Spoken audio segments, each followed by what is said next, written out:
வேதத்துல தெரியல, பைபிள்ல ரெண்டு முக்கியமான லாஸ் இருக்குது. ரெண்டு இடத்துல முக்கியமான லாஸ் கொடுக்கப்பட்டிருக்கு. சரிங்களா? எப்படி நம்ம கீழ்ப்பண்ணு, எப்படி வாழணும். ஒண்ணு பழைய ஏற்பாடுல என்ன இருக்குது?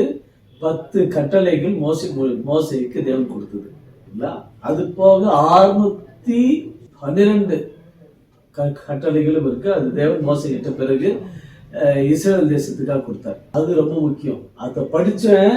அது யாரெல்லாம் படிச்சாலும் இன்னைக்கு லா கோர்ட்ல லா பிராக்டிஸ் பண்றோம். புதிய ஏற்பாடுல மலை பிரசங்கம்.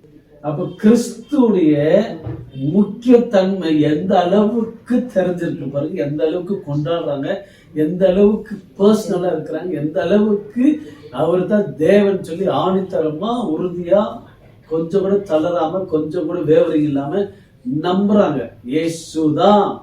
எப்படி நம்ம இயேசு வச்சுட்டு இருக்கிறோம்? நம்முடைய இயேசு பூமியில மாத்திரம் வரல, அவர் பரலோகத்திலும் நம் தேவனாக இருக்கிறார் சொல்லி நமக்கு எல்லாருக்கும் தெரியும். அப்ப அப்படி இருக்க நேரத்துல நம்முடைய தியாகம் இயேசுக்காக எவ்வளவு இருக்கணும் பாருங்க.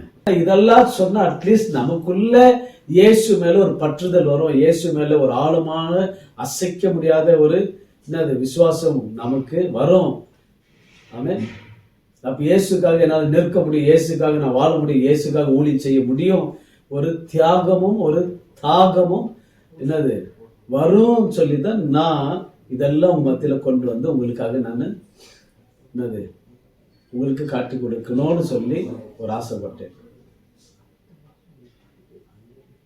அட்லீஸ்ட் கொஞ்சமாக ஒரு உணர்வோடு கூட என் இயேசுக்காக ஒரு வைராக்கியமா நான் வாழ முடியும், என் இயேசுக்காக என்ன ஊழியம் செய்ய முடியும், என் இயேசு என்ன நம்பலாம். வெளிப்படுத்துற விசேஷம் 1 அதிகாரம் 5வது வசனம். அவர் தான் இயேசுவாக இருக்கிற, அவர் தான் கிறிஸ்துவாக நமக்கு வெளிப்பட்டிருக்காங்க. மரித்தோர்ல இருந்து முதல் பிறந்தவரும். அப்ப பிறகு அநேக பேர் பிறக்க போறாங்க. மரித்தோர்ல இருந்து நம்மளாம் பிறக்க போகிறோம். நம்மெல்லாம் ஒரு நாள் மரிக்க போறோம். நாமும் அவர் போல பிறக்க போகிறோம். அதனால்தான் முதல் பிறக்கிறவராக இருக்கிறார் நம்முடைய தேவன், நம்முடைய இயேசு.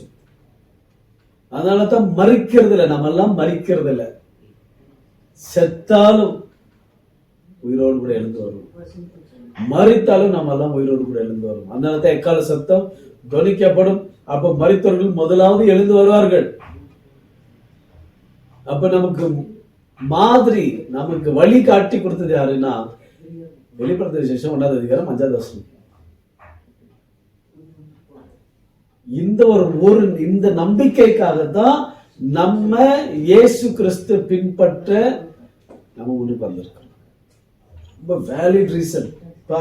இயேசு கிறிஸ்து பின்பற்றணும் எதுக்குப்பா? அவர் துட்டு கொடுப்பாரு, அவர் ஜெபம் பண்ணுவாரு, எனக்கு தலைவலி போக்குவாரு, எனக்கு ரேஷன் கொடுப்பாரு. அதுக்கு இல்ல, அதுக்கெல்லாம் இருந்திருக்கலாம். எனக்கு வியாதி சுகப்படுத்துக்க இருந்திருக்கலாம், அதெல்லாம் நோ டவுட்ஸ் இருந்திருக்கலாம். ஆனா ஸ்டில் எதுக்காக இயேசு? வைனா எனக்காக இயேசு. ஏன்னா எனக்கு நான் மரித்த பிறகு நான் என்ன ஆக போறேன்? நான் மரித்தோர்கிட்ட நான் மரித்தோரனா இருக்க போறேன்னா, இல்ல மரித்த பிறகு நான் உயிரோடு கூட எழுந்து வரானான்னு சொல்லி எனக்கு முன்மாதிரி, எனக்கு வழியை வைத்து போனவர் என் இயேசு.